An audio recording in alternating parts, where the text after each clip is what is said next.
Buenos días.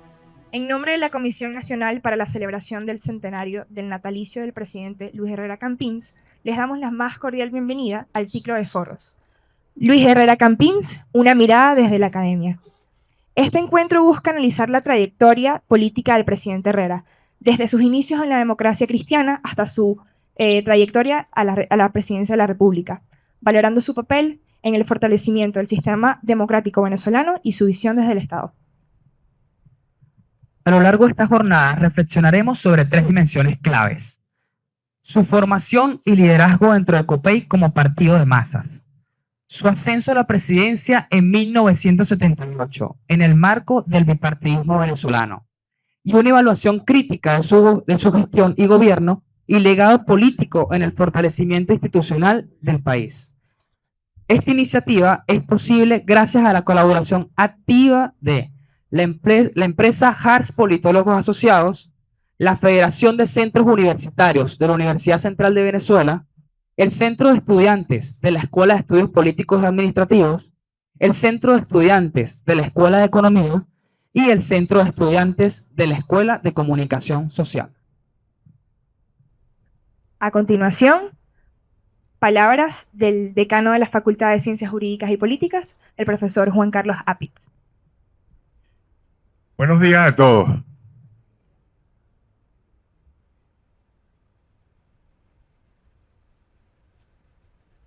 Hace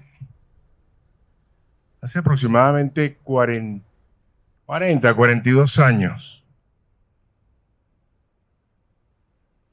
un estudiante de bachillerato, vestido todavía con franela marrón, entraba a esta universidad. Venía caminando por los pasillos, viendo a ver qué me llamaba la atención. Y entré a la Facultad de Ciencias Jurídicas y Políticas. Estaba en cuarto año de bachillerato, me escapé de clases. Me escapé del Colegio San Ignacio. ¿Tú sabías que yo había estudiado en San Ignacio, José Antonio? Ya me piropearon, pero no te digo. Era época del gobierno de Luis Herrera. Yo me gradué de bachiller en 1982. ¿Tú estabas a dónde, Pilarica, en ese momento? Tú eras ministro en ese momento, ¿verdad? Directora de BTV. No, cuéntame, ¿dónde estabas en el 82? Ajá, toda la parte de imágenes. Bueno, fíjense, en el año 82 éramos felices y no lo sabíamos. Yo entro a la UCB, escapado del Colegio San Ignacio, y quedé prendado de la Facultad de Ciencias Jurídicas y Políticas, y fue cuando yo decidí que iba a estudiar Derecho. Me gradué en el año 83 de bachiller. Uno tenía que esperar unos meses para ingresar a la universidad, y cuando ingreso aquí, ya Luis Herrera no era presidente. Es decir, no pude disfrutar de las mieles del poder siendo dirigente estudiantil, teniendo al gobierno de apoyo, sino que más bien teníamos al gobierno. ¿Quién vino después de Luis Herrera? A ver si se acuerdan. Lucinchi. ¿Se acuerdan de Lucinchi? Tú a ver, no me jodes. ¿Se acuerdan?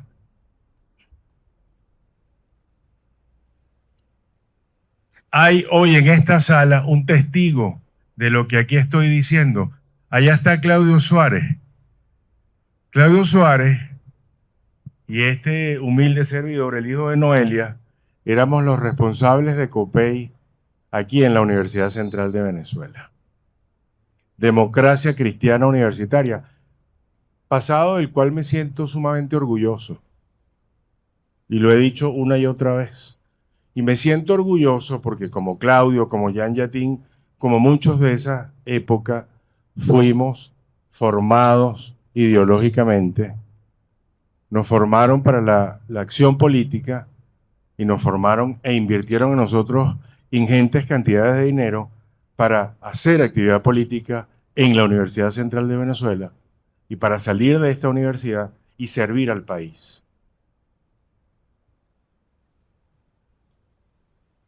Me hubiese encantado tener, cuando era dirigente estudiantil de esta universidad, a un presidente como Luis Herrera, al presidente cultural, porque la gente se acuerda de Luis Herrera por el Viernes Negro de 1983, pero no se acuerdan al Luis Herrera, por ejemplo,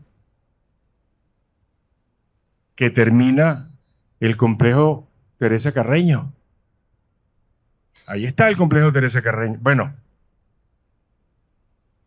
lo que han dejado del Teresa Carreño, porque le han echado pichón para aniquilarlo también, para destruirlo.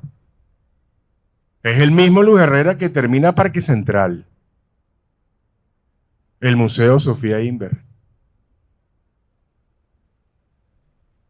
Es el mismo Luis Herrera que crea lo que en aquella época sorprendió a todos.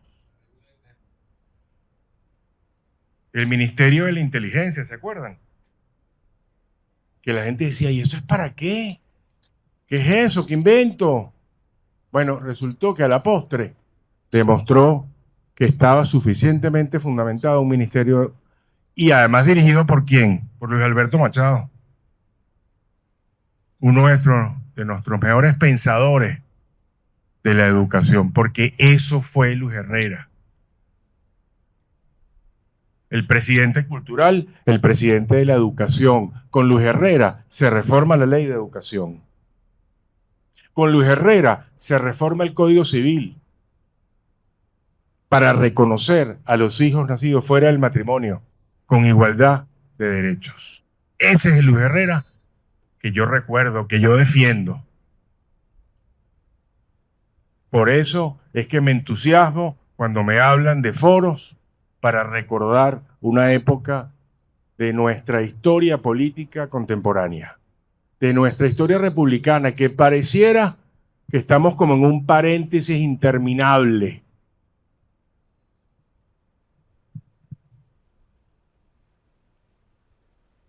Y voy a rescatar lo que he dicho una y otra vez en las aulas de esta universidad. Tenemos que mantener a pulso la lucha contra la barbarie, la lucha contra un gobierno que todos los días vapulea la autonomía universitaria. Un gobierno que se ha convertido en la peor amenaza contra la democracia venezolana y la democracia del continente latinoamericano.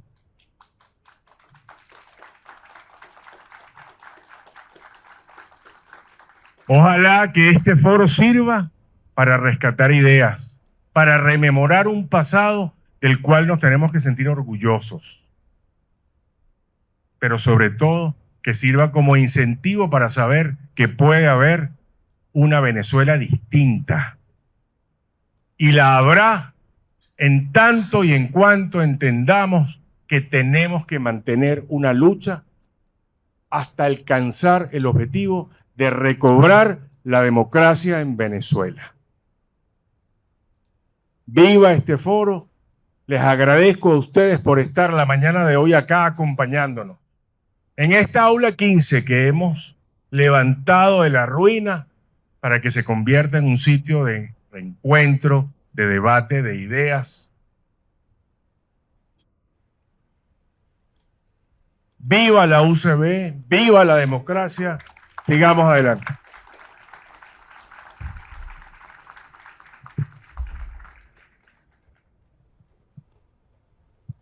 Muchísimas gracias, profesor, por sus palabras. Hoy le pedimos también al profesor Larry Tadino, director de la Escuela de Estudios Políticos y Administrativos, unas palabras. Bueno, sí, muy buenos días. Bienvenidos a la Facultad de Ciencias Jurídicas y Políticas. Para nosotros es un honor, bueno, estar en este ciclo de foro Presidente Luis Herrera Campins. Una mirada desde la academia. Una mirada desde la academia. Eso trae, pues, en este ciclo, debates, discusiones, perspectivas e enfoques desde esa política, esa historia política contemporánea venezolana. Así que bueno, vamos a dar pues inicio a esto. Bienvenidos. Esta es su casa, la Escuela de Estudios Políticos Administrativos. Así que bueno, vamos a iniciar y muchas gracias a todos. Gracias, profesor. A continuación, también les pedimos al presidente de la Federación de Centros Universitarios, Miguel Ángel Suárez.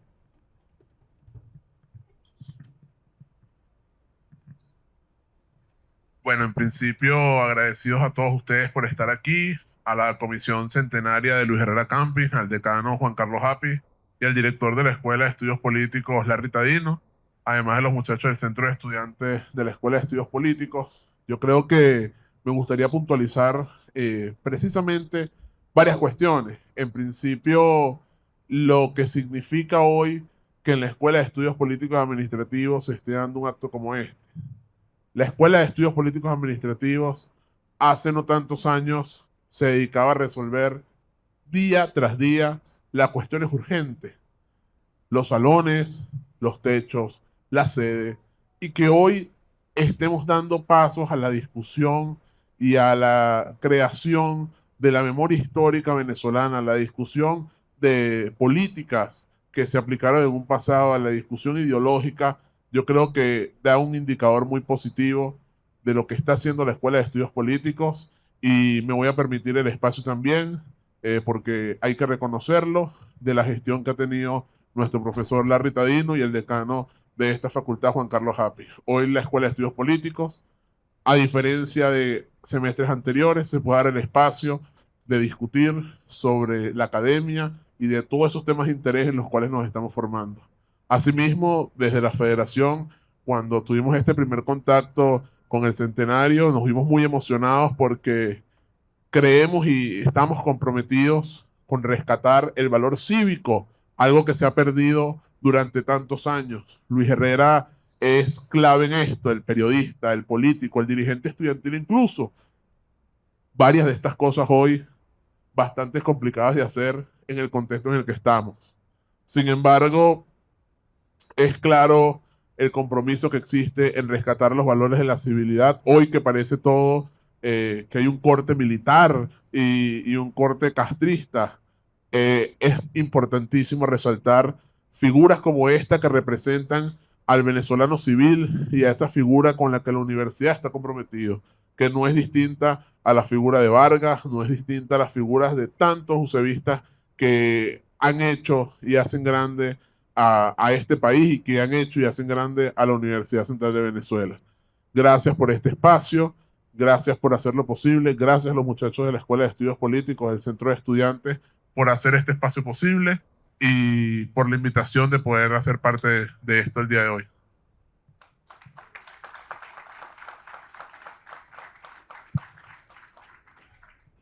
Muchas gracias, Miguel. Y para finalizar, palabras del presidente del Centro de Estudiantes de la Escuela de Estudios Políticos y Administrativos, Israel Rodríguez.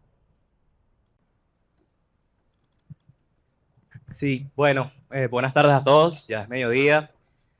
Agradecidos a cada uno de ustedes por habernos acompañado en la tarde de hoy en este foro que hemos trabajado de la mano de la Comisión Nacional Comisión Centenaria para el Natalicio del presidente Luis Herrera Campins, una alianza que hemos formado ya hace par de meses y que hoy se ha consolidado en la universidad, un centro de discusión donde podemos traer estos temas de la historia contemporánea de Venezuela, que a lo largo de estos últimos, digamos, 25 años se han encargado de desconectarnos de esa información tan importante, y hoy es justo que nos reconectemos para saber en qué nos equivocamos y poder avanzar hacia el futuro de una forma, digamos, consolidada y precisa.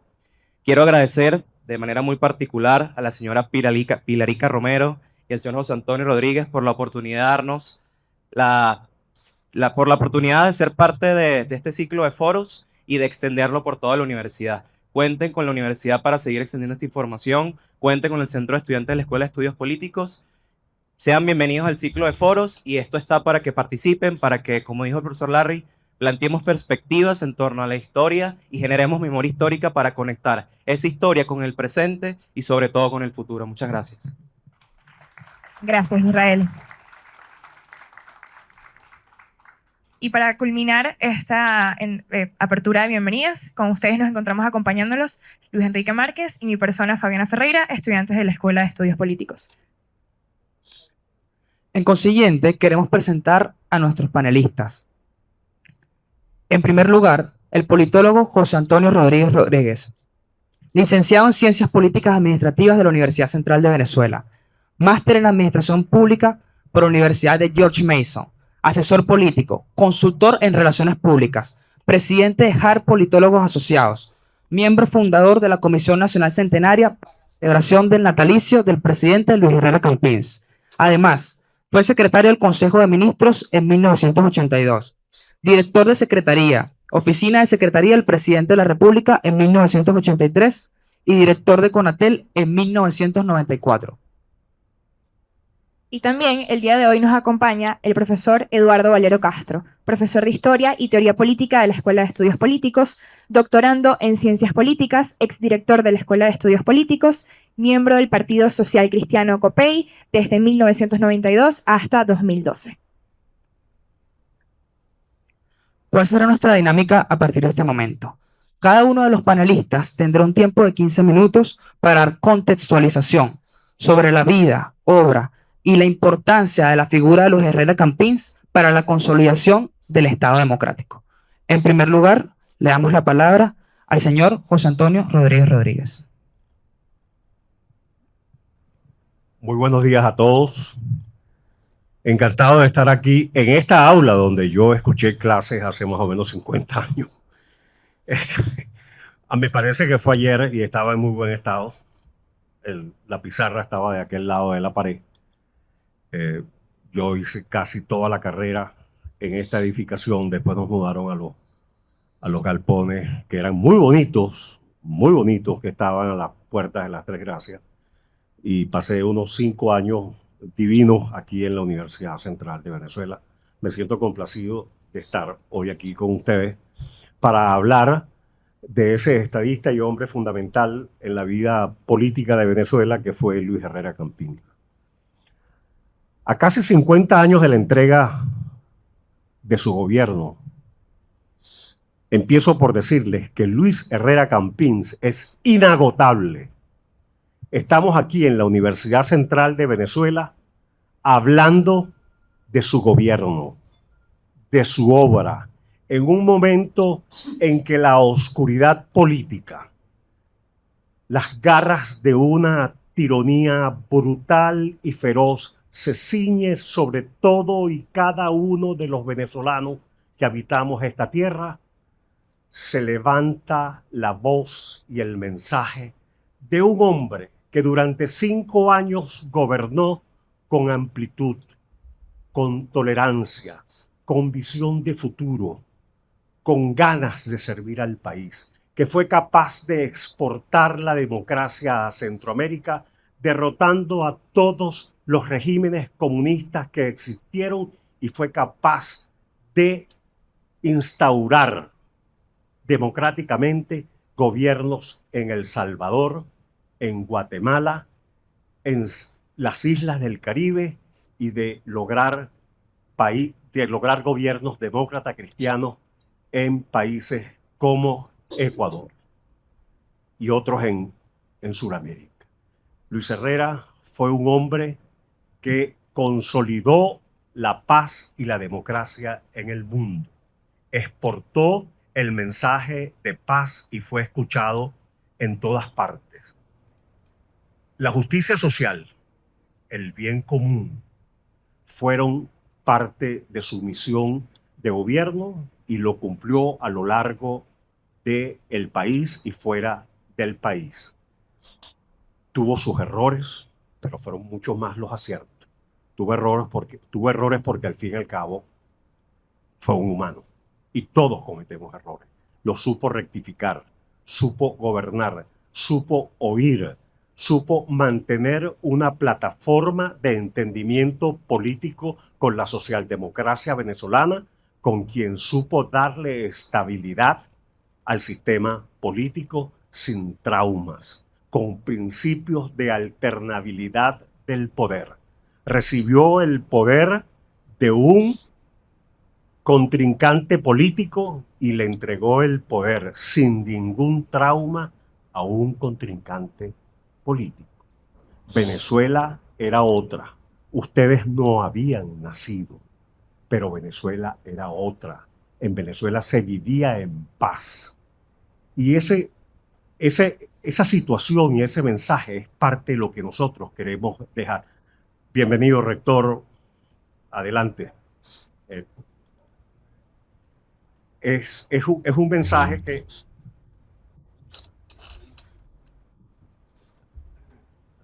Adelante, por favor.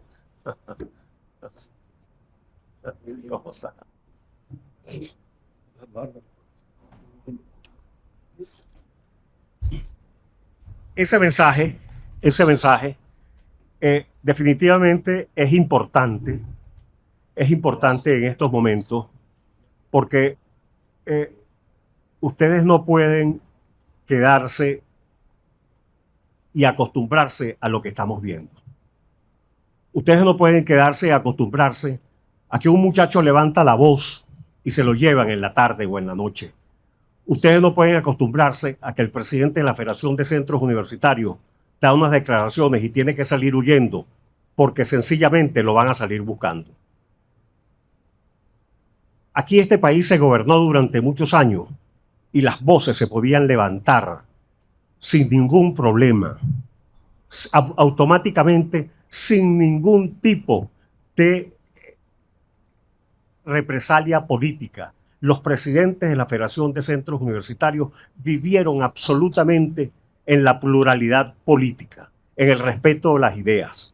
Y eso es parte del mensaje que queda de una etapa del sistema político que fue plural, que fue abierta, que fue perfectamente vivida en libertad. Esto que lo estoy explicando en algunos términos genéricos explica lo que es la vigencia del pensamiento, no solamente de un gobierno como el de Luis Herrera Campins, sino de lo que fue la plataforma de 40 años de democracia en Venezuela. Repito, con errores y con aciertos, porque hubo errores y hubo aciertos, pero en líneas generales fue algo totalmente distinto. En todo caso, si necesito puntualizar, porque me corresponden 15 minutos, quiero puntualizar que los mayores éxitos del gobierno de Luis Herrera estuvieron en la educación y, como dijo el decano Apitz, estuvieron enfocados a el éxito que significó la reforma del Código Civil, donde se acabaron los hijos naturales o nacidos fuera del matrimonio, donde las mujeres no estuvieron obligadas a tener que cargar con el apellido de los esposos, donde la residencia del matrimonio no tenía por qué fijarla únicamente el esposo, cosas que ustedes la verán hoy con mucha normalidad, pero que en aquel momento era el marido decía, mira, nos vamos a vivir a Los Teques, y para Los Teques no iba y punto, no había discusión, pues, ¿no? El sistema educativo cambió, se hizo el sistema del ciclo básico, se crearon el mayor número de instalaciones universitarias, se crearon los ciclos diversificados, se hizo la especialización de las universidades, la especialización del bachillerato, y en general hubo todo un proceso en torno a la educación que fue el más importante, no sé cómo se puede, que fue el más importante que se ha vivido en Venezuela. Luis Herrera fue el presidente de la cultura, fue el presidente que construyó la primera etapa del metro de Caracas. Se hizo el metro de Caracas hasta... Se hizo el metro de Caracas desde Caño Amarillo hasta Chacaíto, y se pudo mantener toda una planificación rural y urbana que generó una serie de paseos y de impacto urbanístico importante. El Boulevard de Sabana Grande, por cierto, destruido en los últimos 25 años, que fue una zona de esparcimiento de los caraqueños, una zona de esparcimiento del comercio, se convirtió en una buhodería que acabó con el comercio, se acabó el área de esparcimiento que tenían los caraqueños, que estaba muy bien delimitada. Lo mismo sucedió con el Boulevard de Catia, y así por el estilo, con toda una serie de obras importantes. En el interior del país se vio la red de infraestructura vial más importante que haya conocido el país, con las autopistas, la José Antonio Páez, la autopista Jacinto Lara, la autopista de los Llanos, bueno, la creación y la culminación de las etapas más importantes de la represa hidroeléctrica del Guri. Me permito aquí darles una anécdota. Me encontraba yo para entrar al despacho del presidente a entregarle unos papeles y estaba el doctor Andrés Sucre en compañía de alguien del sector eléctrico y estaban sumamente preocupados y caminaba en la antesala del despacho de arriba a abajo, de abajo a arriba, y yo notaba la preocupación y me decían, yo les decía, pero bueno, ¿qué les pasa a ustedes? Decían, es que no encontramos cómo explicarle al jefe del Estado que con el desastre de Tacoa, el sistema interconectado nacional debió haberse logrado en un segundo y se logró en 1.5 segundos. Le dije, bueno, medio segundo más, sí, es el 50%. Y los niveles de eficiencia que aquí se manejan, significa que eso es el 50%. O sea, yo quiero que ustedes entiendan, a lo mejor ustedes han oído lo que fue la tragedia de Tacoa.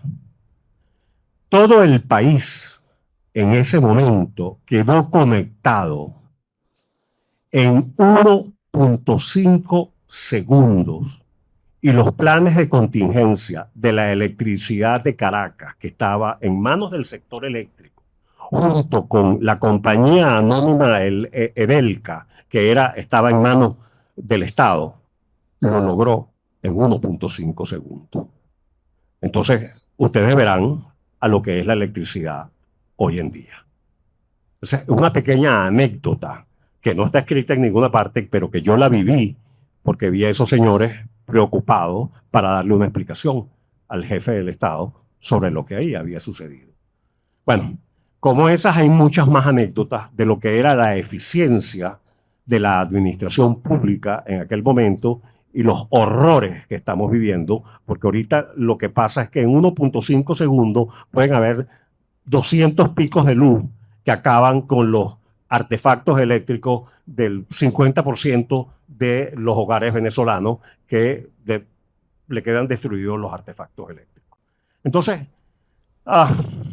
yo creo que definitivamente el tema del país es otro, ¿no? Y el gobierno del presidente Herrera toma vigencia cada día más. Otros gobiernos también toman vigencia, pero a mí no me corresponde decirlo, porque yo soy el miembro de la Comisión Centenaria de Luis Herrera. Le corresponderá a los otros hablar de su propia sardina. Entonces, y como nosotros estamos aupando que los demás expresidentes nombren sus comisiones centenarias y hablen de sus gestiones, porque también tuvieron sus cosas buenas y también tuvieron sus cosas malas, pero que tienen que darle su contribución a la memoria histórica del país. Porque lo más importante de nosotros es que hemos hecho un aporte a la historia, a la memoria histórica del país.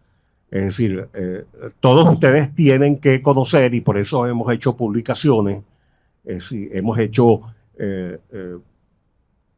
videos y hemos hecho todo de manera audiovisual. En este momento vamos a dejar aproximadamente 9 terabytes de información en la nube, porque no vamos a correr riesgo de que pase lo que está pasando en las bibliotecas del país, que se pierden, que se queman, que se inundan, que nadie sabe dónde están, sino que sencillamente los estamos dejando en la nube.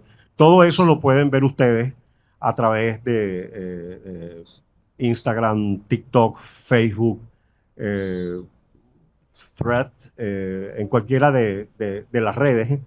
Existe y eso jamás se va a perder. Tenemos salvaguarda de copias duras, como así se llaman, perdón, que van a permanecer, y esa es buena parte de nuestro aporte. Evidentemente estamos haciendo publicaciones escritas, que bueno, yo particularmente soy mucho más amigo porque me eduqué leyendo libros que leyendo pantallas digitales. Entonces, es cuestión de que yo soy de la vieja escuela. Pero bueno, para los que son de la nueva escuela, pues tenemos todo en la nueva escuela. Entonces, ya están mis 15 minutos. Yo quiero darles, bueno, me corresponde devolver el micrófono. Sencillamente quería hacer un bosquejo y dejar entre ustedes la idea de que en el centenario del nacimiento de Luis Herrera Campins, a 50 años de su entrega del gobierno, Luis Herrera es inagotable.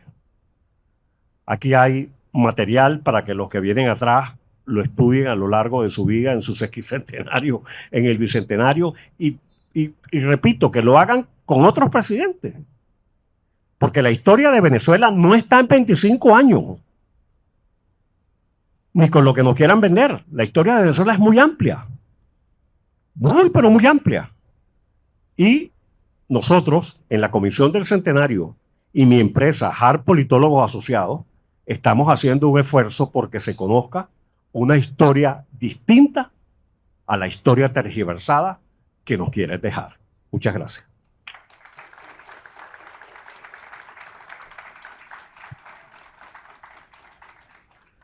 Gracias, señor José Antonio, por contarnos todo esto. Aprovechamos para saludar la presencia del señor rector Víctor Raúl Albujas y a continuación la ponencia del profesor Eduardo Valero Castro. Gracias. Tenemos 15 minutos y son las 12:30. Bueno, en primer lugar, muchísimas gracias a la Comisión Centenario. Muchas gracias a los muchachos. Muchas gracias al decano. Muchas gracias a José Antonio por venir. Señor rector, gracias por su presencia. Bueno, me toca hablar de mí, Luis Herrera Campins, jefe de Estado que tuve la oportunidad de conocerlo y compartirlo muchísimas veces. Los que me conocen mi vida política saben que yo, toda mi vida política, mi formación y mi actuación fue siempre social cristiana, copellana, y bueno, ahí aprendí no solamente el hacer política, que es una actividad, sino que escuché la reflexión de ser gobierno, que es otra cosa. Una cosa es ser política, otra cosa es ser gobierno. En una se exigen los derechos, en la otra se responden las demandas o las necesidades. Y cuando uno escucha esa experiencia constantemente, desde que eres bastante joven, obviamente tu visión sobre las cosas cambia porque tienes una visión de 180 grados acerca de lo que significó la democracia venezolana. Ciertamente que tuvo sus críticas, pero que en el capítulo que nos toca a los socialcristianos reconocer, admitir, entender y asumir, es el rescate del papel que tuvo COPEI dentro del siglo XX venezolano. Ciertamente Acción Democrática nos arropaba, la organización de los ADECO siempre fue militante, disciplinada, y esto con una proyección nacional y policlasista muy grande. Sin embargo, La democracia cristiana, COPEI, desde todos sus inicios, COPEI se funda el 13 de enero del año 46 y llega al poder en diciembre del 68. Es decir, 22 años caminando Venezuela. Ahí hubo muchos líderes, de Rafael Caldera, Luis Herrera Campins, Pedro Pablo Aguilar, etc. Y COPEI, a diferencia de los adecos que tuvieron una visión policlasista, nacionalista, con un discurso bastante fuerte, en mi criterio, creo que COPEI significó una nueva forma de hacer política cívica. Y su clave fue justamente la organización, aguas abajo, aguas arriba, y por supuesto, extenderse a nivel nacional. La segunda, la presidencia de COPEI, que es la primera presidencia de Luis Herrera, obviamente yo soy un niño, soy un bebé, pero ya habían algunas cosas que particularmente me marcaron con ese gobierno y con esa obra de gobierno. Quiero comentarles esta anécdota. Año 95, 94, yo militaba en la Juventud Copayana y se me ocurrió, rector, pasar por el despacho del presidente Herrera, en la vieja casa, en el viejo edificio de la avenida Panteón, donde estaba lo que era conocido como la Casa Nacional del Partido. Voy pasando y paso por ahí y están reunidos, nada más y nada menos, conversando con el presidente. Un martes 11 de la mañana, estaban Teodoro Petkov, Freddy Muñoz, Pompeyo Márquez y Moisés Moleiro. Y yo paso y yo veo y digo, ¿y qué hace esta gente aquí? Tenía 19 años. Me voy y a los 3 días me manda a llamar el portero. Ahí en la reunión de la juventud, te estoy buscando el presidente Herrera. Algo hiciste. Yo dije, ay. Subo y cuando el presidente Herrera me ve, me hace así. Y cuando esos viejos de antes te hacían así, era porque algo habías hecho. Una de las cosas que más me llamó la atención es que el presidente Herrera no tenía el cuadro de Bolívar, tenía el cuadro de José Antonio Páez. Me llamó muchísimo la atención de eso. Me dijo, siéntese, ¿cómo está, presidente? La mano y tal. Y Luis Herrera viene y me dice, mire muchacho, te estás portando mal. Uy, y yo dije, presidente, ¿qué hice? Me dijeron que hablaste un poquito más de algunos amigos míos que yo quiero mucho. Me dejó en el sitio. Yo le digo, no, presidente, yo no he hecho eso. No, no me digas mentiras, Eduardito. No me digas mentiras. Bien, y yo le digo, bueno, presidente, está bien. Y luego con su sabiduría refranera, me dijo lo siguiente. Y eso me lo grabé para toda mi vida. Y cuando tienes 19 años y luego creces, porque la vida cambia y la política cambió en Venezuela, siempre cuento esta anécdota en cada espacio que tengo. Y el presidente viene y me dice con su sabiduría refranera, mira Eduardo, cuando el monstruo está chiquito, graciosito se ve. Difícil es cuando el monstruo se hace grande. ¿Entendiste? Y yo le digo, no, presidente, no entendí. Se lo vuelvo a repetir. Me lo repitió y como que empiezo a entender y luego él viene y me dice, mire muchacho, el odio no es bueno en política porque te consume. Y usted que aún todavía está joven, es bueno que usted comprenda que hay que dar la mano, hay que saludar, porque en el argumento y en el verbo está la fuerza del político. Me sentí así de pequeño, luego él me dio un abrazo y me retiré y eso me marcó muchísimo. Siempre estuvo presente. Y cuando tienes ese tipo de experiencias tan fuertes y tan interesantes con jefes de Estado, pues obviamente uno queda positivamente marcado con eso. ¿Cuánto tiempo llevo? Todavía tengo un poquito más. ¿Por qué quiero contar esto? Porque La ecuación política en Venezuela cambió. Sentarse con contrarios, ideológicamente hablando, o con una visión doctrinaria hablando, terminó siendo mal visto, penado. Y una de las cosas que pudo construir Venezuela en el siglo XX fue la superación de los antagonismos del siglo XIX. La independencia, sí, como no, nos dio la independencia, la idea de país, la primera constitución, está muy bien.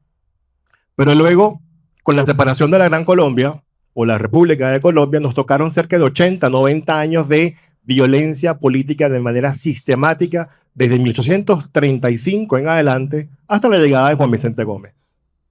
Esa generación de políticos, como Rafael Caldera, Luis Herrera, entre otros, que crecieron escuchando cómo había sido el siglo XIX, dentro de sus banderas estuvo generar acuerdos políticos y un sistema político, como Pacto de Punto Fijo, que tuvo dentro, para mí, una de las cosas más avanzadas que hemos tenido, porque era un sistema presidencial con sujeción parlamentaria.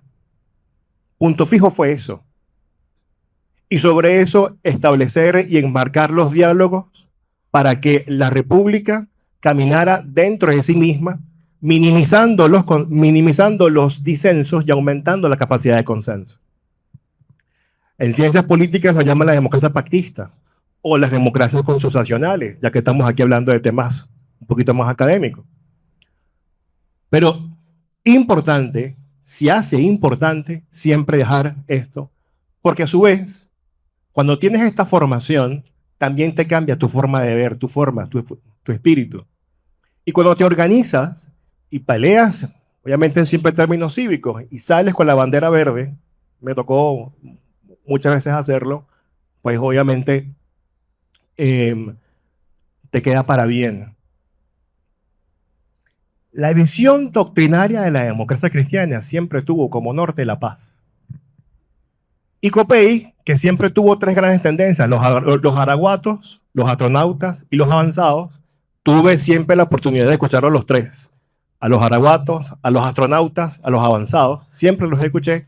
Algunos con una visión más comunitaria, otros con una visión más partidista, pero en líneas generales siempre con una visión y con un norte muy partidista de compromiso y de diálogo político y social. No por ello dejamos de entender de que también la democracia implica también una idea de conflicto. Se habló de aquí mucho sobre las políticas educativas. Yo quiero rescatar también la parte de la política exterior, porque además también la viví. Mi madre trabajó en la Comisión Asesora de Relaciones Exteriores. José Rodríguez Iturbe era su presidente, año 81, 82, 83. Y como yo era el niño consentido de la comisión, porque a mí no me gustaba ir para el colegio, me gustaba ir a ver a mi mamá en el trabajo, se me permitía estar con varios embajadores y escuchar por lo menos unos 10 minutos. La primera palabra que yo escuché en negociación fue ahí. La primera vez que yo escuché la palabra paz, la primera vez que yo tenía que escuchar la palabra política internacional y el compromiso de la democracia para generar encuentros en América Latina, en ese espíritu latinoamericano de aquella época, la escuché ahí. Son cosas que a uno le quedan en el disco duro y que cuando se va haciendo grande, pues uno las vas teniendo y las vas haciendo. En estos tiempos, en donde fundamentalmente hace falta, y una de las cosas que yo es rescatar el valor institucional de la política, no revolucionario, institucional, dentro de los postulados de la democracia cristiana, Copey, tal, bien, dentro del bien común, la noción del bien común, la noción por una Venezuela libre con justicia social. Esas cosas me marcaron muchísimo y que fueron parte de la construcción de la política del siglo XX venezolano. Para cerrar, hoy en día tenemos otras cosas, tenemos otro tipo de derroteros, otro tipo de orientaciones en la política. A los más jóvenes que yo, ya yo soy un hombre de 50, el tiempo pasa y nada sigue igual, como dice la canción de Sentimiento Muerto. El tiempo pasa. Quiero dejarles siempre esta reflexión, aprovechando esta oportunidad inmensa que ha tenido la Comisión Centenario para hablar de un gran hombre. Pues no solamente Luis Herrera fue político, también periodista y también intelectual. Quiero recordar esa colección de Monte Ávila Editores, donde se hablaba del pensamiento político venezolano, que uno de los editores era el presidente Herrera, junto con otras personas. Por ahí todavía en la biblioteca hay algunos números de esa colección. A mí me parece que Luis Herrera como intelectual, como venezolano, es un extraterrestre. Esos hombres venezolanos especiales que tuvieron desde el Estado la idea de abrir los brazos y generar consensos y acuerdos. Y por supuesto tener la visión dentro de aquella América Latina de generar democracias. A mí nunca se me va a olvidar cuando Luis Herrera le pidió al presidente Reagan que activara el TIAR para proteger a Argentina dentro del contexto de las Malvinas, y los americanos siempre con su muy diplomacia muy americana, pues se hicieron como un poco la vista gorda. Ese sentimiento de pertenencia por América Latina es algo que no se puede olvidar, y de ayuda a muchísima gente y a muchos pueblos latinoamericanos que sufrieron en aquellos tiempos complicados en la política y tiempos muy difíciles y muy oscuros. Con el gobierno de Luis Herrera se recibió mucha gente de muchos países, hermanos, y se abrieron las puertas. No quiero terminar esto en darles las gracias a ustedes. No sé cuánto tiempo me queda, pero llego ya a estar cercano sobre los 15 minutos. Y espero que en algún momento estas reflexiones sean de utilidad para ustedes. Gracias por venir. Muchas gracias.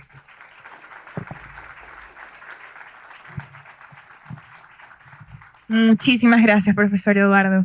Bueno, muchas gracias por esas palabras, por esas anécdotas tan significativas para nosotros. Ahora le damos paso, luego de la disertación de nuestros ponentes, pasamos a la ronda de preguntas y de respuestas. Por favor, les solicitamos que sean breves y concisos en sus intervenciones para dar cabida a la mayor cantidad de preguntas posibles. Buenas tardes. Adelante. Voy a invocar el alma de ustedes. ¿Se escuchan allá? ¿Se escuchan? Voy a invocar el alma de ustedes, no la mente, que es muy mentirosa. No voy a referirme a los partidos, las máscaras, las cosas que yo horrorizado, porque me mandaron acá y todavía ayer me dijeron, mira, mañana a 11:30. Y yo apenas llego y me siento que estoy fuera de la luz. Como le dije al rector, el año pasado tuvimos la universidad que queremos, universita, no diversa, dispersa, aquí en la mente, en la mentira, engañándonos todos, sufriendo todos, porque mientras usted está en el derecho, usted está enchufado, 359 no. Y pasarán 300 años, 80% de miseria sobre la tierra, hasta que usted logre valer la ley aquí en el corazón. Invoco su corazón, invoco su alma, invoco la ley, no el derecho. La ley me dice a mí sin parcialidad alguna, todos estamos admitiendo partidos, religiones, divisiones, diversidad. Todos, lo dice en la Biblia hace 2000 años, todos criminales, todos llamados a la ley, no hay uno que cumpla la ley. Yo me podría extender mucho, pero voy a dejarlo allí para que ustedes en su alma y su corazón entiendan que si ustedes no ponen luz y siguen en la sombra, en el hombre, en el hambre, en la pobreza y en la miseria humana, allá humillado y supuesto y sumiso y trabajo para abajo, y no hacemos un condominio político, social, porque la política empieza por la casa, donde todos son parejos y no iguales, o sea que hay alguien que roba y 359 están siendo lapidados, enterrados. ¿Se entiende eso? Es difícil entender, poner la luz adentro, aquí, en mi alma, en mi corazón, y borrar eso que ustedes tienen todos, Alzheimer. Decían hace 50 años, el venezolano olvida de lo que se desayunó. Tienen Alzheimer porque tienen traumas, tienen cantidad de información, data basura, igual que el celular. Ese Android estafa, donde más del 95% de lo que está aquí es inflado y es basura, empezando por el Android. Entonces estamos en un modelo que todos somos víctimas. ¿Me explico? ¿Sí o no? Entonces el llamado es a la ley, aquí en el corazón, en el alma, no la mente mentirosa llena de basura, en el séptico, concepto cerrado. Muchísimas gracias. Luis Herrera, deuda eterna, cerraron la universidad. La desgracia vino sobre nosotros y empezó la derrame en el 78, 78, 83, cerraron la universidad. Tiene una pregunta, adelante. Buenas tardes a todos. Primero, quiero expresar mi absoluta felicidad. Tenía 25 años que no venía a la Escuela de Estudios Políticos. Yo soy graduado del año 88 en la Escuela de Estudios Políticos. Me quedé un tiempo aquí todavía porque había heredado la cátedra de campañas electorales de Joaquín Pérez Rodríguez y me quedé dando ese semestre. Además, estaba concluyendo mi etapa por la Federación de Centros. Yo fui presidente del Centro Estudiante y miembro de la Federación de Centros. Pero tengo una anécdota, pero además soy muy herrerista, sumamente herrerista.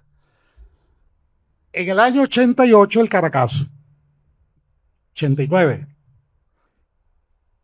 estaba trabajando en lo que fue el origen de Consultores 21. Yo fui fundador de Consultores 21. Pasé 10 años entre Conciencia 21, que era el centro de formación, el centro de análisis y de investigación de la democracia cristiana para América Latina, financiado por los alemanes, por la Konrad Adenauer. Y éramos miembros, hacíamos actividad política muy intensa aquí. Juan Carlos era el gran jefe de Derecho, yo estaba en Ciencias Políticas. Éramos miembros, estuvimos presos varias veces, además con el gobierno de Lucinchi, sin ser delincuentes, una vez porque a Juan Carlos además se le ocurrió salir, robarse el carro de su papá, un roba, y salir por los Chaguaramos a pegar afiches de Lucinchi con Blanca Ibáñez tomándose una botella y donde decía bájense de la mula, un afiche que le apuntaba a un grupo de estudiantes. Y Juan Carlos se fue y nos llaman que está en la DICIP, en los Chaguaramos. Tenemos que salir a buscar a Juan Carlos. Pero además estuvimos presos también en varias oportunidades porque salíamos a protestar verdaderamente. Pero la anécdota a la que quiero referirme es que estoy en Conciencia 21 y me llaman de diferentes casas donde yo había vivido que está la DC buscándome. Y estaba Nito Pérez Osuna trabajando con nosotros y Nito dice, vámonos para Luis Herrera. Pegamos la carrera para la Herrereña. Y nos recibe Luis Herrera. Claudio, chico, ¿cómo está? ¿Qué pasó? Bueno, presidente, que según tengo entendido me andan buscando a la DCI por el Caracazo. Resulta que el presidente Pérez, Cap, había dado la orden de detener a todos los miembros de la Federación de Centro sin importar partido. Y Luis Herrera llama al ministro Izaguirre, que era el ministro de Relaciones Interiores en ese momento, ahí delante de nosotros y dice, ministro, chicos, ¿qué es lo que está pasando? Que tenemos a Claudio, porque están buscando a Claudio Suárez. Ajá. Bueno, sí, chicos, efectivamente te andan buscando, dice Luis Herrera. Me acaba de confirmar el ministro que sí, que hay una orden de arresto en tu contra. Vamos a buscarte una concha, le dice Luis Herrera. Y le dice, esta noche te quedas aquí, en mi casa. Bueno, me quedo mientras que te conseguimos una concha. A Dios gracias, ese mismo día apareció la familia Christiansen, de mi gran amigo Luis Christiansen, fue presidente de Consultores 21, en paz descanse, y dijeron, vámonos para mi casa. Te escondemos allá. Y me dice Luis Herrera, allá en la casa de los Pudey no te van a ir a sacar. Dice, esos son los jefes de los Pudey de Venezuela, ellos no te van a sacar, ahí no te van a buscar, vete para allá. Bueno, no, Luis Herrera me llamaba todos los días a ver cómo estaba, a ver cómo iba yo en mi concha, ¿no? Que duré un mes. Pero la trayectoria de este proceso de relacionamiento con Luis Herrera tiene sus raíces profundas en lo que fue y lo que bien dijo José Antonio y Juan Carlos también en su intervención, y nuestro amigo Castro también, en las raíces de formación demócrata cristiana, que eran profundas, eran de mucho peso Nosotros fuimos formados en el Instituto de Formación Demócrata Cristiana de la mano de Arístides Calvani, de Enrique Pérez Olivares, de José Antonio Pérez Díaz, de un grupo de personas de una altísima capacidad. Recibimos clases del mismo Luis Herrera, de Rafael Caldera, que fueron a impartirnos seminarios y materias referidas a la democracia cristiana. Esa formación nos ayudó a trabajar por la universidad como lo hicimos. Nosotros nos sentimos muy universitarios.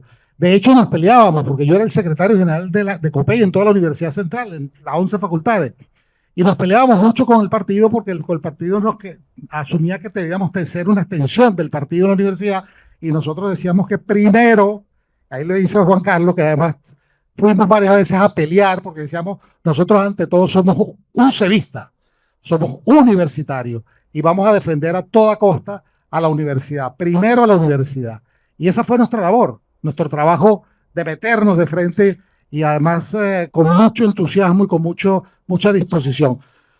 Yo tengo bellísimos recuerdos de la universidad, maravillosos, hice mucha vida universitaria profunda y creo que además quiero aportar muchísimo a la Escuela de Estudios Políticos. Me pongo a la disposición de la Escuela de Estudios Políticos porque quisiera aportar. Ahorita me acabo de encontrar a varios de los amigos que todavía están profesores, de los que estudiaron en mi época, que son profesores aquí en la escuela, y ahí es importante aportar muchísimo y cambiar además inclusive el esquema de lo que es el politólogo y lo que salen los politólogos. Eso lo hablaremos después.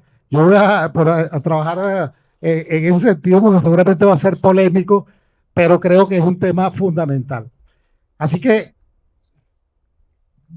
primero, quiero compartir, como les dije, mi extrema felicidad de estar aquí en la Escuela de Estudios Políticos, de estar con ustedes, de ver los rostros donde además me veo hace 40 años, igual que ustedes aquí sentados en estas aulas, compartiendo, entrando. Yo de Barquisimeto venía, porque yo me crié en Barquisimeto, me les decía, venía de La Salle de Barquisimeto, y me decían el Guaro, aun cuando yo era caraqueño, pero me decían el Guaro, y aquí desarrollé y viví, disfruté y aprendí muchísimo. Mucho de lo que soy, mucho de lo que logré en la vida se debe justamente al haber estado en estas aulas, haber estado en la universidad y haber sido politólogo.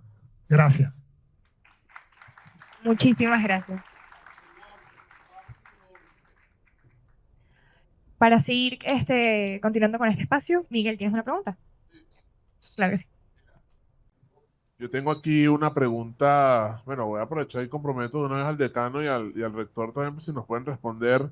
Pues bueno, he hablado con ambos y conozco su visión al respecto, pero los invitaría a hacer un ejercicio politológico, en el caso del rector antropológico, en que se habla mucho de la capacidad de Luis Herrera en términos de llegar a consensos, y yo creo que una de las cosas que por lo menos yo en mi caso he envidiado en todo este proceso que hemos estado con la Comisión Centenaria, uno, que muchos de ellos vivieron la democracia y yo no, un anhelo, y dos, el tema que vivieron e hicieron política sin la polarización que hoy caracteriza al sistema político venezolano. En ese sentido, mi pregunta es, entendiendo y habiendo vivido los gobiernos de Luis Herrera y las capacidades que tuvo como hombre de Estado, ¿qué creen que Luis Herrera o qué creen que de sus actitudes políticas se podría impregnar de cara a combatir, a vencer la polarización que existe en el escenario político venezolano, entendiendo, al menos en mi caso, que de cara a una transición política va a ser necesario entenderse con cada una de las partes, incluyendo los que hoy hacen vida en el poder?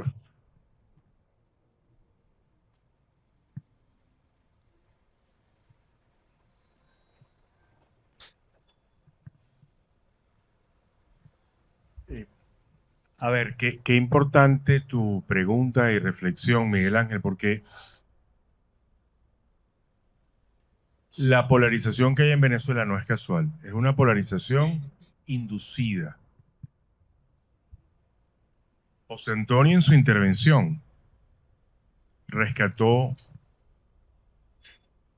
lo que significó Luis Herrera en Centroamérica. La paz que se logró en Centroamérica luego de una guerra de guerrillas en todos esos países donde se estaba tratando de establecer la democracia, fue fomentada por Luis Herrera. Si tratáramos de hacer eso hoy acá, sería imposible. Porque en Venezuela la polarización no es la consecuencia de, es la causa. Este gobierno ha inducido en 26 años que lleva ahí la polarización. Es más, están convencidos que en la medida en que polaricen, se mantienen en el poder. En este momento, es imposible pensar en Venezuela de trascender la polarización porque uno de los actores políticos en Venezuela no tiene ningún interés en que no haya polarización. Más bien se nutre de la polarización. ¿Qué debemos hacer nosotros? ¿Seguir ese juego? No. Lo he dicho, se lo acabo de comentar al rector. Lo he dicho una y otra vez, el rector también lo ha hecho una y otra vez en el Consejo Universitario. Nosotros tenemos que trascender esa tentación y tenemos que llamar una y otra vez al diálogo, a la conciliación y a la negociación. Si han estigmatizado algo en Venezuela es la negociación, y la negociación, nos guste o no nos guste, es una herramienta de uso cotidiano en la política. Es una herramienta necesaria. Que el gobierno se burle de la negociación, eso es otra cosa. Pero la negociación como instrumento de entendimiento es necesaria. Y la vamos a necesitar en pocos días. En pocos días. ¿Por qué? Porque en Venezuela nada será igual desde el 28 de julio, en el que se demostró que en Venezuela se robaron las elecciones. Ahora, ¿eso nos da derecho para arrasar a quien perdió las elecciones? No. En algún momento nos vamos a tener que sentar a conversar para hacer sostenible, viable la Venezuela que todos deseamos. Y el recuerdo y las enseñanzas de Luis Herrera para esto son importantísimas. Yo decía en tono de parodia aquellas palabras de Lucinchi. ¿Se acuerdan cuando le dijo el periodista lo que le dijo? Eso en Luis Herrera era impensable. Porque Luis Herrera era un ser, un estadista tolerante que creía en la negociación, en la conciliación, en el diálogo. A pesar de que quien tenía al frente podía tener no las mejores intenciones para debatir con él o para criticarlo. Tenemos que rescatar el diálogo, la negociación, porque sólo así podremos alcanzar la verdadera paz en Venezuela.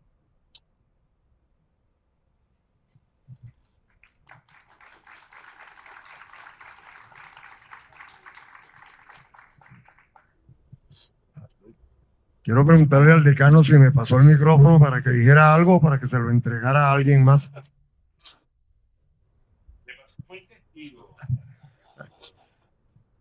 Ofrezco disculpas por haber llegado tarde. Estábamos en una rueda de prensa en el salón de sesiones del Consejo Universitario. Fue una actividad decidida por el Consejo anteayer, el día miércoles, para que las autoridades universitarias, los miembros del Consejo y los representantes de las organizaciones gremiales y sindicales de la universidad expusieran sus puntos de vista en relación con la dificilísima situación económica, salarial en particular, que aflige a los miembros, a los trabajadores del sector académico y a la propia institución por privación material, presupuestaria.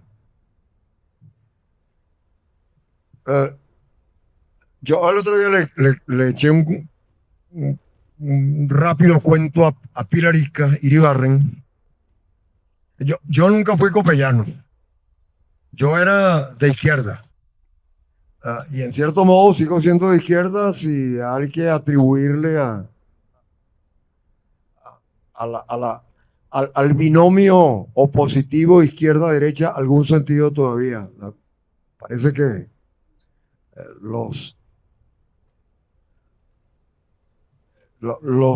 esos términos han perdido parte de su sentido contemporáneamente. El caso era que yo estaba cerca de las agrupaciones políticas a las que se consideraba de izquierda en aquel momento. Tenía muy buenos amigos en el campo de las ideas del socialcristianismo político.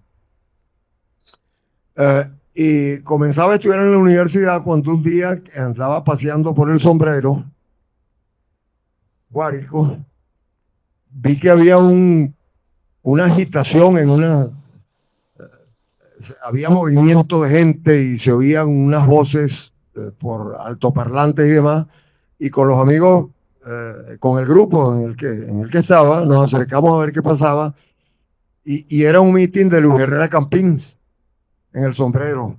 No era presidente todavía, era candidato.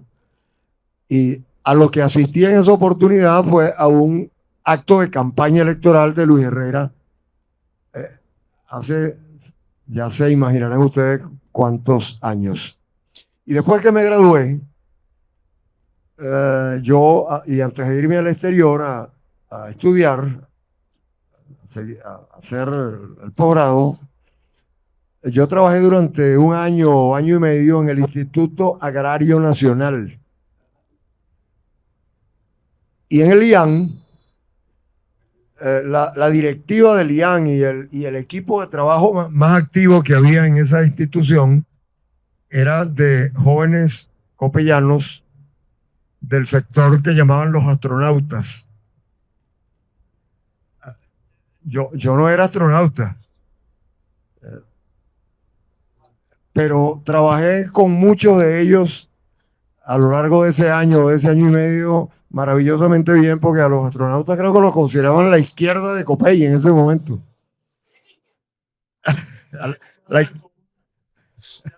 El Chato Escobar era el presidente, Gustavo Escobar, sí, efectivamente, era presidente del IAN entonces. Bueno, guardo recuerdos muy gratos de ese grupo de amigos y de la experiencia de mi trabajo en el IAN en aquellos años. Bueno, yo comparto lo que acaba de decir el decano Apitz.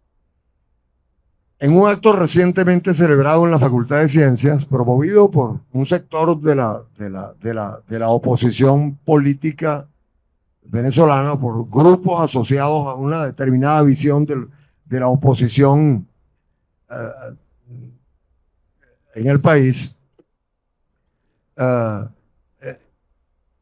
me refería a la necesidad urgente, vital para Venezuela, de construir mediante consensos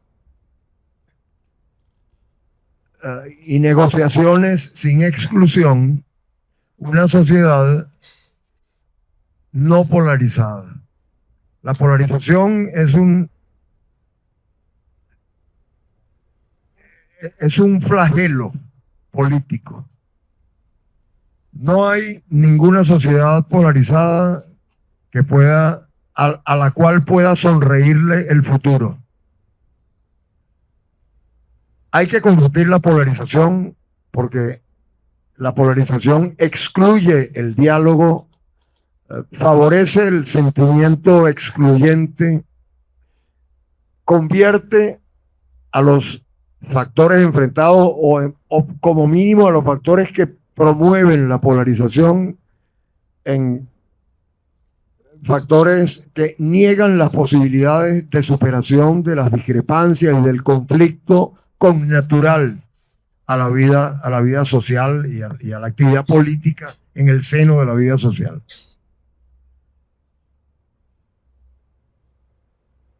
Hay que esforzarse sin ingenuidades, por supuesto, y sin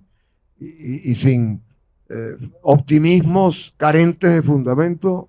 Hay que esforzarse por llevar a la mesa de negociación a todos los factores políticos y comprometerlos honesta y sinceramente con la construcción de soluciones consensuadas para el país. No hay otra, no hay alternativa.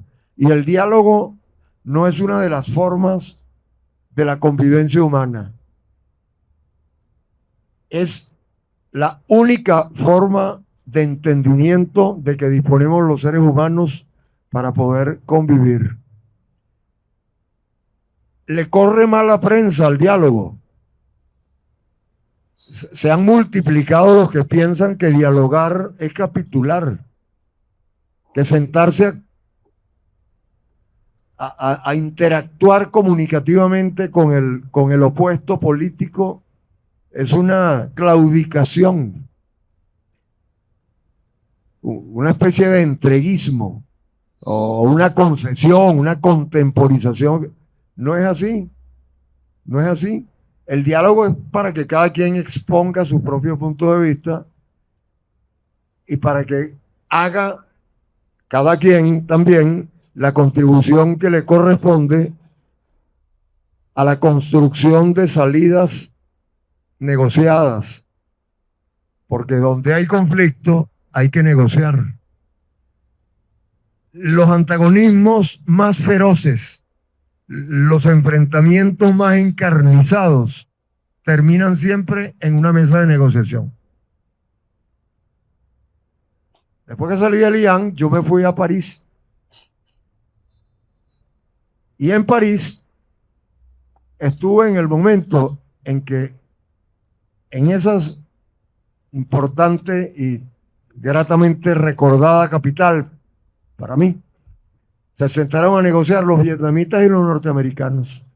Esas negociaciones se hicieron en París.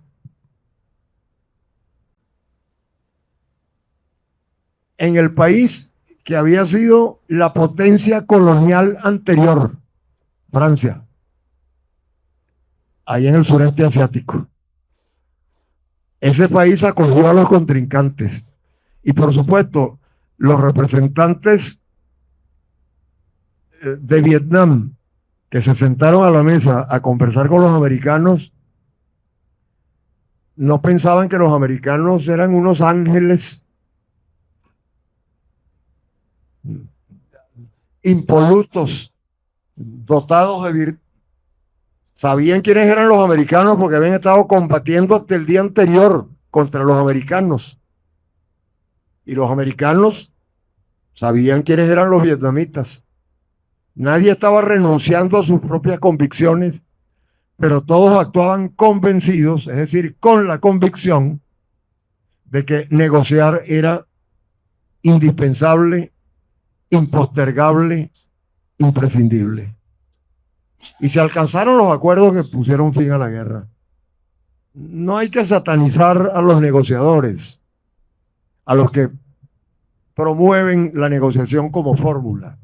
Hay, por supuesto, que acudir a la negociación con el compromiso de que se buscan con sinceridad acuerdos y que se contrae el compromiso de respetarlos.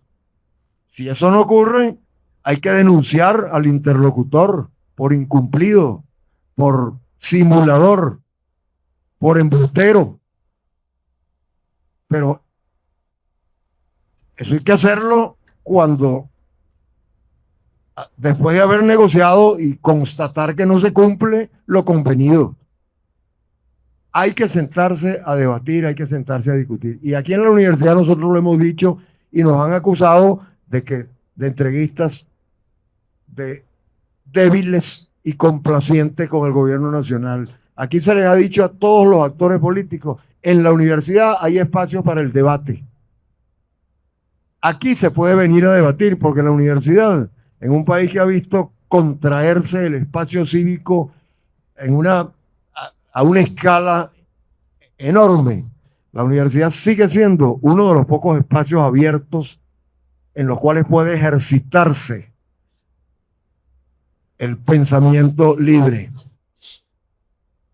Es en esta institución donde se van a encontrar tal vez en este momento las mejores condiciones para que los opuestos políticos, los contrincantes, los que se enfrentan, ensayen, insisto, con honestidad, con sinceridad, con voluntad política real, la construcción, la búsqueda de salidas consensuadas para la crisis política venezolana. Todos queremos el cambio político en Venezuela, pero el cambio político requiere voluntad de diálogo, incluso con los que no quieren el diálogo. A esos hay que convencerlos de que deben dialogar. A los polarizadores deliberados, a los que promueven deliberadamente la polarización porque creen que eso los favorece, hay que invitarlos a dialogar y convencerlos, persuadirlos de que no tienen razón y obligarlos a defender sus puntos de vista. No hay nada peor para el que está empeñado, para el que se ascribe dogmática, fanáticamente a una determinada idea. No hay nada peor para él que someterlo al escrutinio público racional, obligarlo a exponer frente a los demás, argumentar y oír al interlocutor. El rectorado ha organizado algunos foros para promover el debate y tenemos uno. Le voy a pedir a Verónica que me recuerde quiénes son los ponentes y cuál es el ponente que no va a poder venir. Algunos amigos del gobierno, yo tengo amigos en el gobierno, son amigos míos a pesar de que están en el gobierno, no son amigos míos porque están allí. Han dicho, pero es que la universidad invita a reuniones de este tipo y no nos invitan a nosotros. No, nosotros invitamos también a los...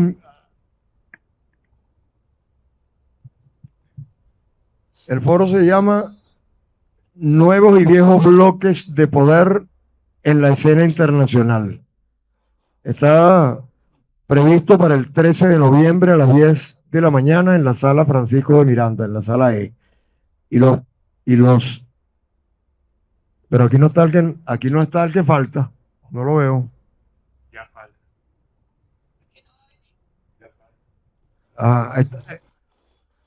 Claro, pero a mí me interesa mencionar al que no está confirmado. Hay dos confirmados, son Félix Arellano, internacionalista, y Giovanna de Michele, también internacionalista y periodista, por cierto, representante profesional en el Consejo Universitario. Pero el tercero, que era un representante del oficialismo, no fue invitado, infortunadamente no va a poder venir porque adujo que tenía problemas que se lo impedían ese día. Pero nosotros queremos que vengan los adherentes del oficialismo a la universidad o los que sean de la universidad y que tomen parte activa en el debate, porque no adelantamos nada si no fomentamos la copresencia de los adversarios políticos en temas como este. De modo que ese es el papel de la universidad. Y yo concuerdo con lo que han hecho el perfil a través de anécdotas y del conocimiento directo que tuvieron de la persona del presidente Luis Herrera. Luis Herrera era un hombre dispuesto al diálogo, un hombre respetuoso, un político serio, un político del que nadie puede sospechar que se enriqueció durante el ejercicio presidencial. Un hombre campechano, amigo, inteligente y con una sólida formación que lo convirtió en el estadista que la memoria, que la historia debe reconocer. Así que me complace mucho la constitución de esta comisión por el centenario de Luis Herrera Campins y que aquí en esta facultad se lleven a cabo actividades que nos permitan recuperar parte de la memoria que ha tendido a desvanecerse en los últimos años y que corresponde a la rica experiencia de la democracia que se instauró en el país como régimen político después de la dictadura de Pérez Jiménez, después de la caída de Pérez Jiménez en enero del año 58. Esa es una tarea muy importante de recobramiento del sentido de la continuidad histórica del país. Así que felicito cordialmente a los organizadores, al decano de la facultad, a los miembros de la comisión del centenario de Luis Herrera Campins, y les digo que pueden contar conmigo en lo personal y con el rectorado como órgano de la institución para la importante tarea que se han propuesto. Muchas gracias.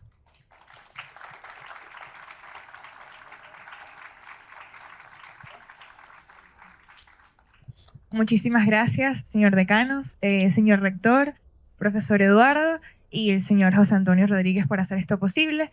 Para nosotros es muy importante y valoramos mucho sus intervenciones. Este tipo de discusiones son importantísimas no solo para la comunidad universitaria, sino en general para el público.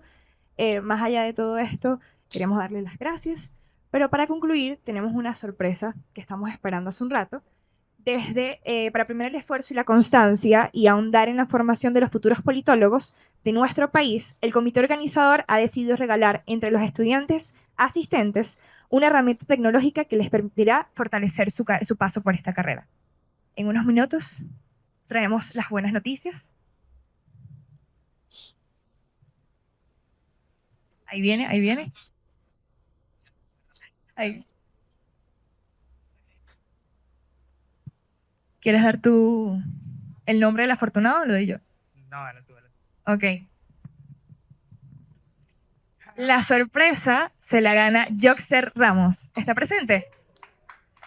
¡Ey!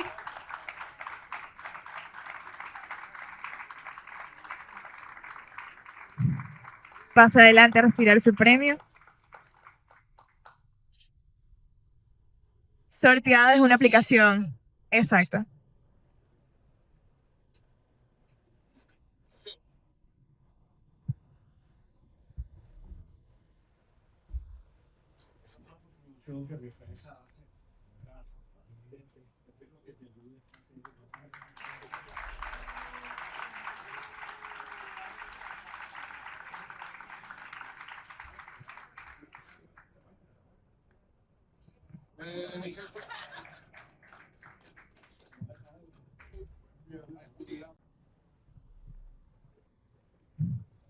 Gracias.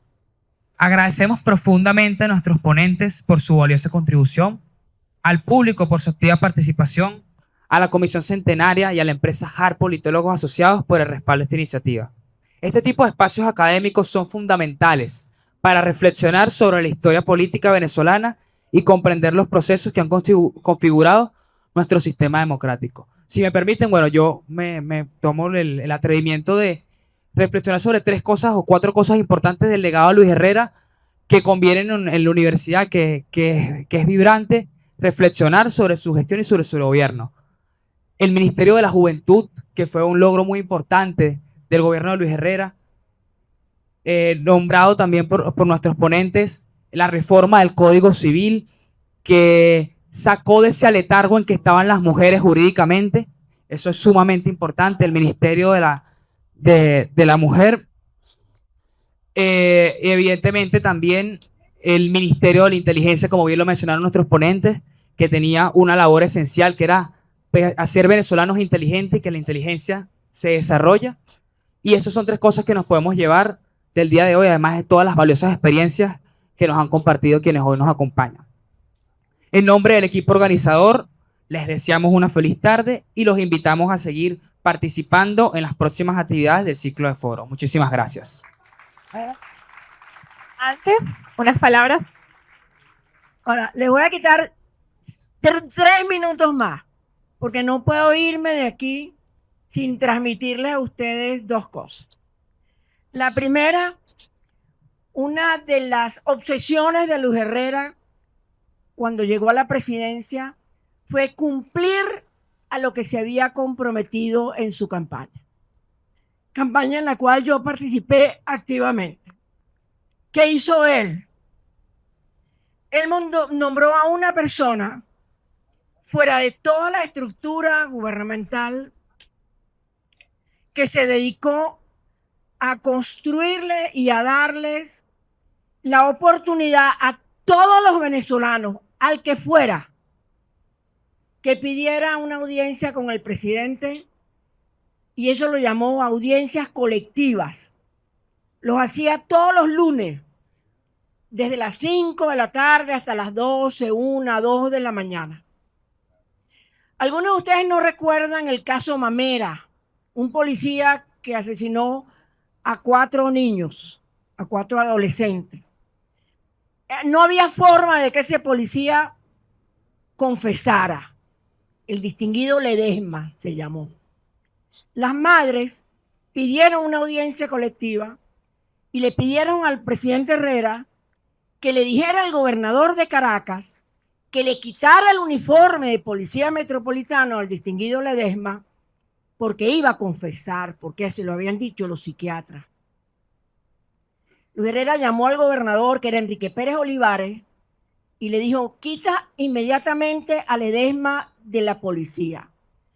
A las 2 semanas, el distinguido Ledesma llevó a la policía a donde había sepultado a los 4 adolescentes. La obsesión de Luis Herrera por cumplir el compromiso le duró todo el gobierno. Hay otro tema importante, y es que él hizo lo que tenía que hacer y lo que consideraba importante, independientemente de lo que le costara políticamente. Hay 2 decretos. El decreto, que fueron hechos con algo de 4 o 5 meses de diferencia. El decreto para prohibir las cuñas de tabaco,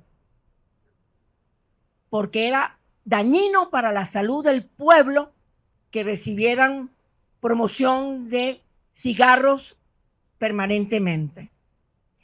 A los 3 meses de eso, prohibió las cuñas de licores. El costo político de Luis Herrera lo duró toda la vida, porque fue vetado para aparecer en una televisora de muchísimo alcance como era Radio Caracas Televisión, en donde su presidente dijo que la noticia que iba a sacar de Luis Herrera era de su muerte. Lamentablemente para él, lo cerraron un año antes de que Luis Herrera muriera y no pudo dar esa noticia. Ese fue Luis Herrera, un ser humano con un inmenso respeto a lo que ofrecía, a lo que decía y a lo que el pueblo quería. Y no puedo terminar esta oportunidad de que ustedes me escuchen. Yo entré a la universidad juntamente cuando usted comenzaba la democracia. Era copellanísima. Yo sentía que por mi sangre me corría sangre verde. Era el gobierno Betancur, Copey, Briceño Linares, que era el policía. En estos espacios convivimos la guerrilla más arrecha y los que defendíamos al gobierno de la guerrilla, que éramos los copellanos. El problema de la polarización, respeto y entiendo lo que plantean, no es tanto la polarización, y es algo que ustedes tienen que vencer en lo que les queda, en lo que están empezando su vida, es el odio. Aquí lo que se ha sembrado es odio. Porque nosotros luchábamos. Yo era amiga de Julio Escalona, de Moisés Moleiro. Julio Escalona bajaba de la guerrilla y se montaba en mi carro para ir a tomar café con él. Y yo era distinta a él. Yo luchaba contra la guerrilla. Pero no había odio. A nosotros lo que debemos vencer es el odio. El odio que se han empeñado en sembrar. No permitamos que el odio nos llene nunca de dolor. ¡Viva Luis Herrera! Gracias Israel, gracias Miguel Ángel, gracias mi decano, gracias a todo el mundo. Y disculpa, pero no me podía quedar sin irme a decir esto.